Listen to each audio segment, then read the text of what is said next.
कोई लेता नहीं, मेरा रोता ललन कोई लेता नहीं। उनकर दादा लिया सोने के पलना, उनकर दादा लिया सोने के पलना। दादी रानी झूलावे तो झूल लालना, दादी रानी झूलावे तो झूल लालना।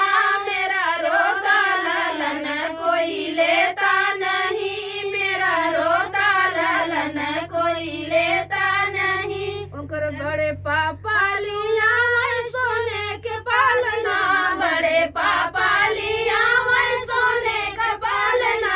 बड़ी मम्मी झूलावे तो झूल लालना, बड़ी मम्मी झूलावे तो झूल लालना।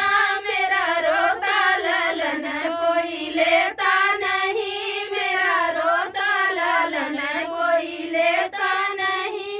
उनकर चाचा लिया सोने के पालना, उनकर चाचा लिया सोने के पालना।